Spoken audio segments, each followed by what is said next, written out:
Ceci est un livre audio autogénéré par Google. Musique et chant social. Collection créée par Anne-Marie Green et dirigée par Bruno Pequigno. Les transformations technologiques depuis 50 ans ont bouleversé la place de la musique dans la vie quotidienne. Celle-ci est actuellement omniprésente tant dans l'espace que dans les temps sociaux, et ses implications sociales ou culturelles sont si fortes qu'elles exigent d'être observées et analysées. Cette série se propose de permettre au lecteur de comprendre les faits musicaux en tant que symptômes de la société. Déjà paru. Bertrand Ricard, jouer de la pop aujourd'hui. Guerre des deux pop, les fabrications d'une distinction esthétique 2021. Thierry Bouzard, Histoire des signaux d'ordonnance, récit 2021. Ingrid Tedeschi, Mémoire d'opéra. Une chronique de l'Opéra de Toulon entre 1939 et 1945, 2019. Laure-Hélène Swinnon, Le reggae et ses publics. Le message Rastafari dans un festival de reggae, aujourd'hui, en France, 2018. Sonia Mbarekre, Le statut du musicien en Tunisie. État des lieux de la politique musicale, Approche sociologique 2018. Louis Fine, Auditorium de Dijon 2016. Stéphane Saki, Les enjeux esthétiques dans le processus de création 2016.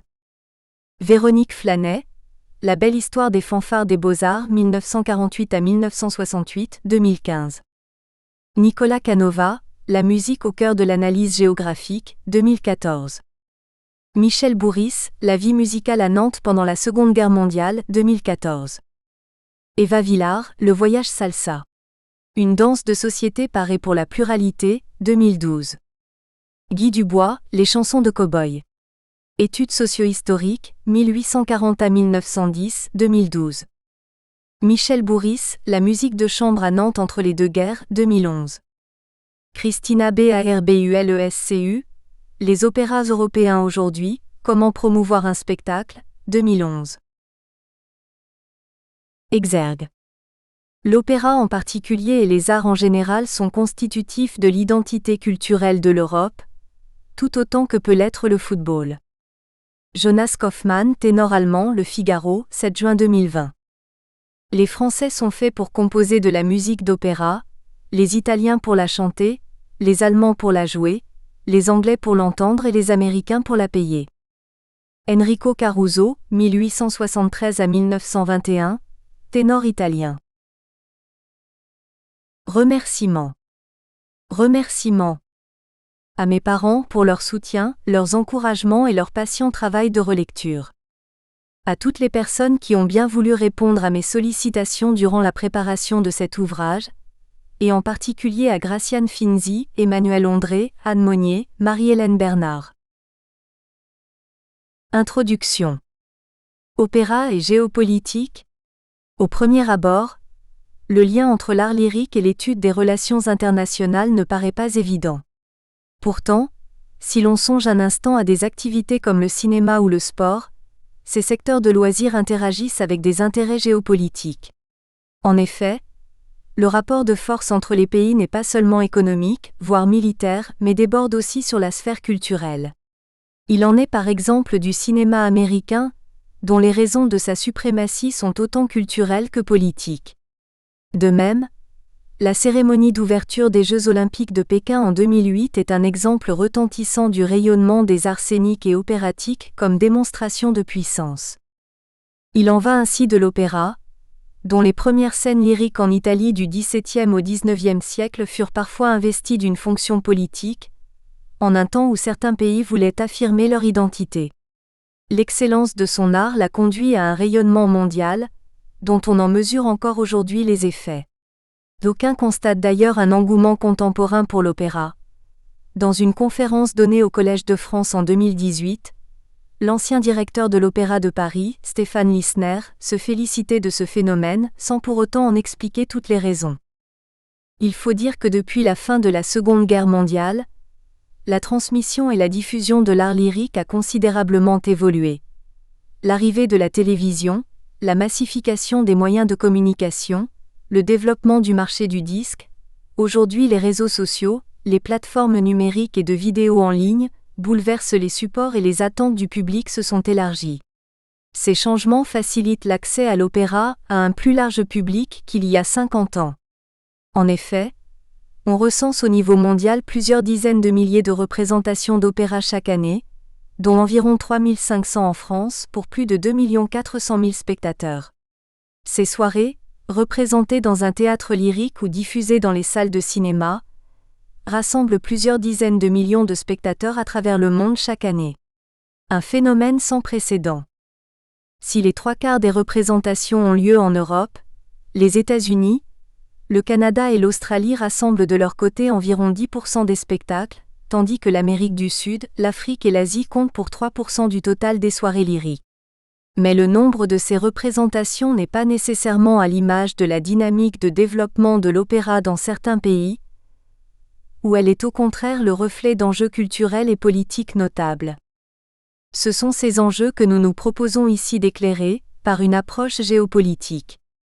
L'opéra a acquis ses lettres de noblesse en Occident, qui valorise aujourd'hui sa culture par un rayonnement sur la scène internationale.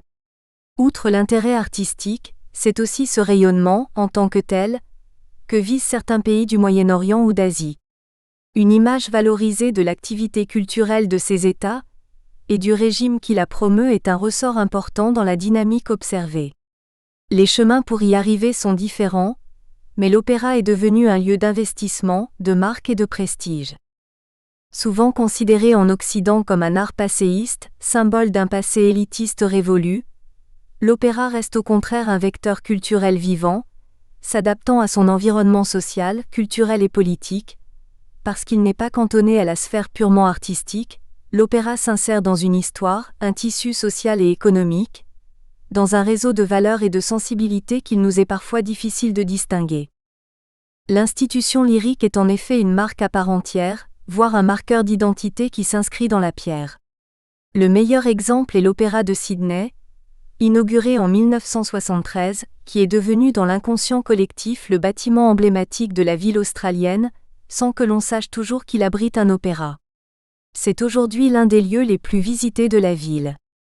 Dans l'analyse qui suit, nous essaierons de faire quelques rapprochements entre les ressorts artistiques de l'art lyrique et les enjeux politiques qui les gouvernent. À cet effet, nous avons choisi de nous limiter à 4 études de cas, tous représentatifs de cultures et de régimes bien différents. La France dans son environnement européen, les États-Unis, la Chine et le Moyen-Orient. Enfin, nous terminerons par 2 courtes études qui apporteront un complément à l'analyse géographique, les thématiques de création lyrique récente et les concours de chant. Ces 2 domaines sont symboliques d'une évolution significative de l'opéra et de ses interprètes ces dernières années. Loin de clore le sujet, nous espérons au contraire ouvrir un champ de réflexion, tenter d'apporter des clés de compréhension quant à l'engouement contemporain vis-à-vis de l'art lyrique et d'en tirer dans la mesure du possible quelques enseignements. Chapitre 1 : Genèse et diffusion de l'opéra. Né sur le continent européen au XVIIe siècle, l'opéra s'est progressivement mondialisé par la diffusion des œuvres européennes sur les autres continents. En Amérique, dans un premier temps, puis en Asie et dans les États du Golfe plus récemment. Le processus de diffusion de l'art lyrique s'est étendu à toutes les grandes aires géographiques, à l'exception notable de l'Afrique subsaharienne, en dépit des différences culturelles avec l'Europe. Les historiens situent géographiquement la naissance de l'opéra dans le nord de l'Italie, au tout début du XVIIe siècle. Parmi les œuvres pionnières, on peut citer Eurydice 1600 de Jacopo Peri, La Daphné 1607 de Marco da Gagliano ou encore, plus connu des mélomanes, l'Orfeo 1608 de Claudio Monteverdi. Les compositions de la première moitié du XVIIe siècle sont déjà riches de styles différents. Tragédie, drama per musica, favola in musica. Les œuvres sont représentées dans les palais aristocratiques et dans les rares théâtres publics. Le premier, le Teatro San Casceno, est inauguré en 1637 à Venise. Dans la seconde partie du XVIIe siècle, le genre opératique traverse les frontières de la péninsule italienne et commence à voyager sur les terres européennes où plusieurs cours princières reprennent les formes de ce modèle lyrique italien, à la cour de Versailles, en Angleterre ou dans le Saint-Empire romain germanique. À partir de 1667, de nombreux théâtres d'opéra ouvrent leurs portes dans des villes comme Dresde, Darmstadt, Brunswick, Düsseldorf. En 1731, une troupe d'Italiens donne le premier opéra sur le sol de Russie, prélude à la création dès la fin du XVIIIe siècle de dizaines de troupes privées russes, principalement dans les grandes villes et dans les grands domaines de province. Plusieurs éléments expliquent ce développement fulgurant de l'art lyrique au XVIIe siècle. Tout d'abord, la dimension esthétique du genre a su toucher un public averti et l'élite aristocratique de l'époque. Le facteur économique, ensuite, a joué un rôle essentiel, et c'est dans ce foyer italien, à Venise, que l'opéra s'est constitué progressivement en un véritable modèle économique. Puis dans l'ère culturelle italo-germanique, la présence des cours princières en Europe centrale et la participation des nombreux mécènes ont contribué, par leur soutien financier, aux créations musicales et à l'édification des théâtres. Par la suite, comme l'explique le musicologue Reinhard Straume, l'expansion du genre opératique loin des terres européennes reste dépendante du statut et du pouvoir symbolique qui se rattachent à lui, art classique et monarchique. Les dimensions politiques et identitaires sont aussi à prendre en compte pour comprendre l'enracinement de l'opéra en Europe. La composition d'une œuvre dans la langue vernaculaire locale revêt une fonction politico-culturelle, quoique chaque situation nationale dépende d'un contexte politique et intellectuel spécifique. Le XIXe siècle est marqué par une dynamique créatrice dans le domaine lyrique, et certaines œuvres empruntent à cette époque une dimension symbolique.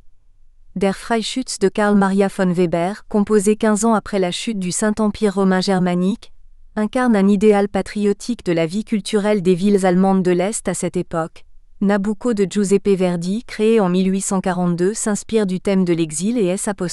Inscrit dans un contexte géopolitique troublé, où les États d'Italie du Nord sont occupés par l'Empire d'Autriche. La création d'une œuvre opératique et la constitution d'un répertoire national sont quelques-unes des étapes de la construction du sentiment et de l'idée de nation en Europe jusqu'au XXe siècle. Les matériaux orchestraux des compositeurs et les écrivains ou poètes qui concourent à l'écriture des textes d'opéra sont les ambassadeurs d'une civilisation. Leurs créations sont parfois utilisées à des fins politiques. L'opéra devient une nouvelle composante du développement culturel européen. L'absence d'État national unifié au début du XIXe siècle dans des pays comme l'Allemagne ou l'Italie a été compensée par l'affirmation de la grandeur des traditions musicales. La pratique de l'opéra en Italie s'est renforcée en particulier pendant la période du Risorgimento, mouvement d'unification de l'Italie dans la seconde moitié du XIXe siècle. Faut-il alors y voir une explication des importantes fréquentations de l'opéra en Italie et en Allemagne, jusqu'à nos jours ?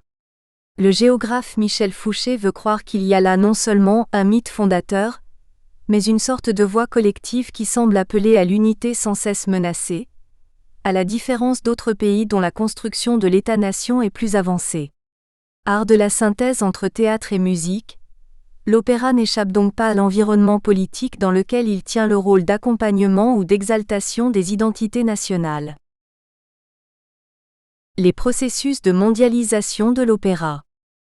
De nouvelles formes d'expansion de l'opéra voient le jour, en dehors des frontières européennes, par l'intermédiaire des mouvements de colonisation qui favorisent l'exportation des œuvres en Amérique, en Afrique du Nord et dans les Indes britanniques. La diffusion de l'opéra sur des terres vierges de toute tradition lyrique s'est effectuée à la faveur d'une double ambition. Importer la culture d'origine et l'imposer sur une terre conquise. Dès le début du XVIIe siècle, des théâtres sont construits en Amérique latine où l'on y consacre déjà quelques représentations.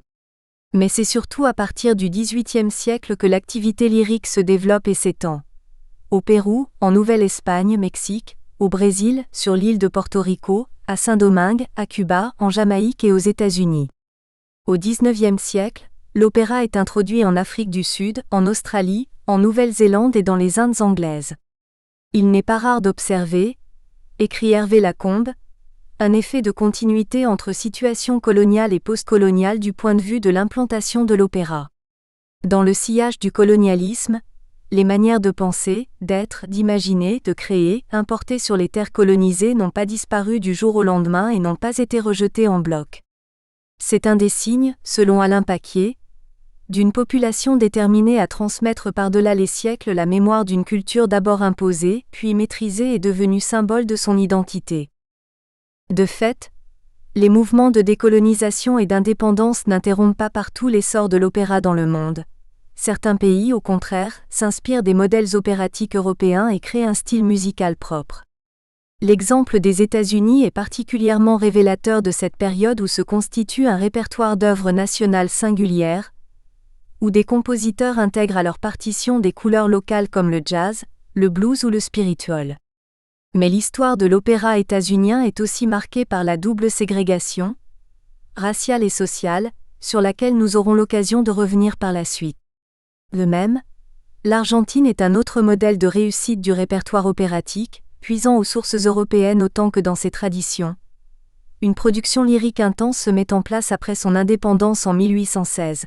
Elle regroupe à la fois des thématiques nationales, des esthétiques diverses, expressionnisme, vérisme, folklore, un style et un langage propres à chaque compositeur. Plus proche de l'Europe, certains pays se laissent séduire par le genre opératique autant pour des raisons culturelles que politiques. L'Égypte et la Turquie, première forme lyrique à l'est de la Méditerranée. Dès la fin du XVIIIe siècle, les autorités turques manifestent leur intérêt pour l'opéra. Le sultan de l'Empire ottoman Selim III, 1789 à 1807, et sa cour assistent à des représentations lyriques. Des troupes italiennes se rendent en Turquie jusqu'au début du XXe siècle. Nous espérons que vous avez apprécié cet aperçu. Pour continuer à écouter ce livre audio sur Google Play Livres, utilisez le lien dans la description de la vidéo.